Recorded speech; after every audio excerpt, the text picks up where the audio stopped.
19ാമത് പതിപ്പ് ആർട്സ് ലൈവിലെ വിശേഷങ്ങൾ കൂടുതൽ നമുക്കറിയാം. നമ്മിലേക്ക് 2 ദിവസത്തെ അതിഥിയായും ജഡ്ജായും വന്ന റഹീസർ അരീക്കോടിനോട് 2 ദിവസത്തെ അനുഭവങ്ങളെക്കുറിച്ച് അറിയാം. 2 ദിവസത്തെ അനുഭവങ്ങൾ, ഈ ക്യാമ്പസും ഇവിടുത്തെ വിദ്യാർത്ഥികളും ഇവരുടെ കലാപരിപാടികളും എന്താണ് സാറിന് പറയാനുള്ളത്? ആദ്യമായി തന്നെ ഇതിൻ്റെ സംഘാടകരായ നിങ്ങളോട് വളരെയധികം കൺഗ്രാജുലേഷൻസ് അറിയിക്കുകയാണ്. നല്ല രീതിയിലുള്ള നല്ല ക്വാളിറ്റിയുള്ള പ്രോഗ്രാംസാണ് എനിക്കിവിടെ കാണാൻ പറ്റിയത്.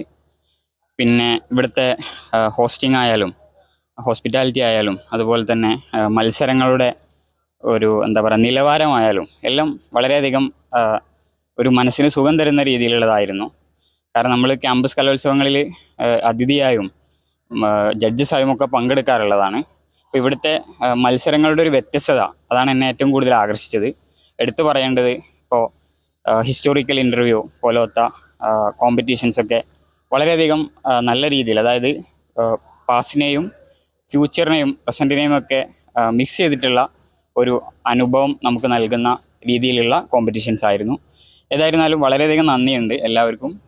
ഇനിയും നല്ല ഉയരങ്ങളിലെത്താൻ സ്ഥാപനത്തിനും നമുക്കും സാധിക്കട്ടെ എന്ന് പ്രാർത്ഥിക്കുകയാണ്. ഇനിയും ആർട്സ് ലൈവിലെ കൂടുതൽ വാർത്തകൾ നമുക്ക് കാണാം.